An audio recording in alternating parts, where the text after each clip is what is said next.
diagnosed with COVID-19, but months later, still experiencing symptoms.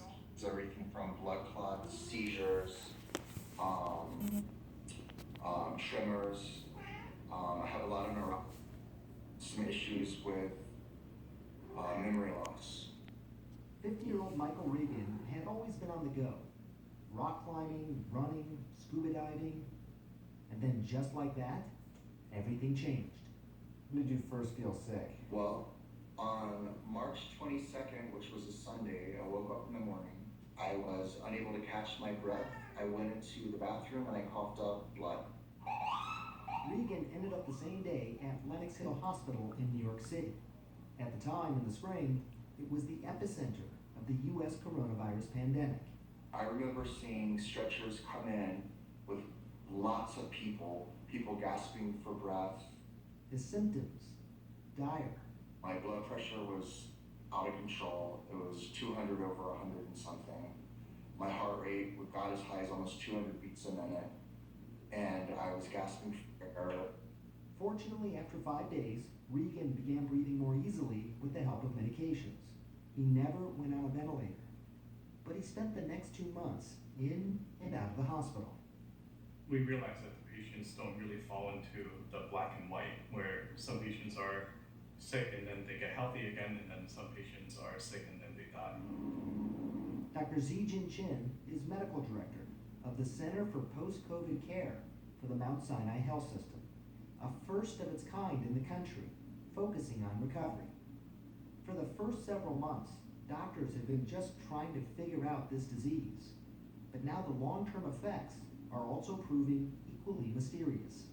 If you have shortness of breath, we're looking to see whether we see something like CAT scan, or we see something through pulmonary function testing to see that there's specific organ damage. And the reason we break this down is because we need to look at it physically to see what the virus actually does to your organs physically. The CDC estimates 35% of adults are not back to normal 2 to 3 weeks after testing positive, still experiencing difficulties breathing, nerve pain, or even memory loss and brain fog. A study of 143 Italian patients found that 87% of them reported having at least one lingering effect 60 days after the onset of their first symptom. Is there some way of predicting who is more likely to have these persistent symptoms? I would presume that if you had a pre-existing condition, that the infection with the virus can worsen that condition. But again, we're also seeing patients who were previously healthy, but their symptoms have also persisted throughout their illness and beyond. It's truly a medical mystery that Dr. Chin and Michael Regan hope is solved. When I was in the throes of fighting COVID, I was only focused on breathing. I was scared to go to sleep because I would stop breathing. It wasn't until that, I was generally doing better that I started to notice a lot of the other symptoms. And I know other people must feel the same. Dr. Sanjay Gupta, CNN, reporting. Stacy Berliner's husband is one of those long haulers. He survived coronavirus. He spent 89 days in the hospital, 6 weeks in rehab, just came home. Stacy joins me now. First of all, how is your husband Cliff doing and your kids and everybody? How are you doing?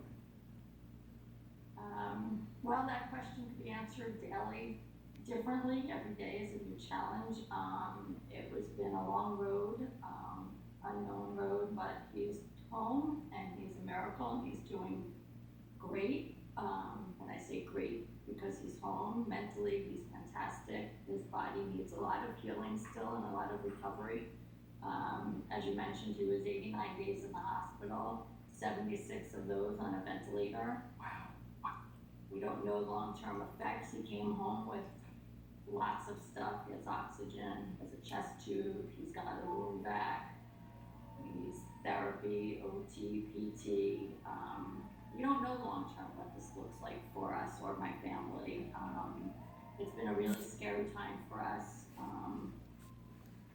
And I know that's why you were willing to talk about this, because I think it's so important that you are, because you and I were talking before we went on air, and you see people on television who have come out and are look great and seem to be resuming their normal lives.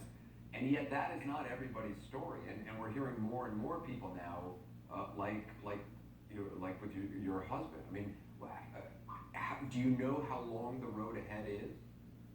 We do not know. It's unknown, just like this virus is unknown. We don't know what long-term effects they'll have. We don't know if they'll be 100% one day. It's day to day. We just take it one day at a time. We have to continue going to doctors.